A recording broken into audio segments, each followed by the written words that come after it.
जास्त कष्ट न घेता एका मिनिटाच्या आत कणिक कशी भिजवायची ही ट्रिक तुम्हाला माहीत आहे का?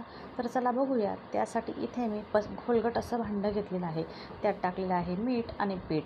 तर जितकं आपल्या कणकेला पाणी लागतं ना त्यापेक्षा थोडं कमी इथे आपल्याला घालायचं आहे आणि अशा पद्धतीने मिक्स करायचं आहे. मिक्स करून घेतल्यानंतर त्याला 5 मिनिटासाठी आपल्याला झाकून आराम द्यायचा आहे. तर ते 5 मिनिटंही आपले वाया जाणार नाही बरं का. तेवढ्या वेळात आपण भाजीची तयारी करूयात.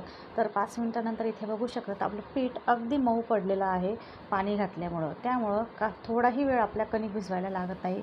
अवघ्या 1 मिनिटाच्या आतच आपली कणिक तयार होत असते. तर इथे बघा गोळाही आपला तयार झालेला आहे. त्यानंतर आता याला तेल लावून छान मऊ करून घेऊयात. तर आहे ना छान कामाची ट्रिक. तर तुम्ही ही नक्की ट्राय करा.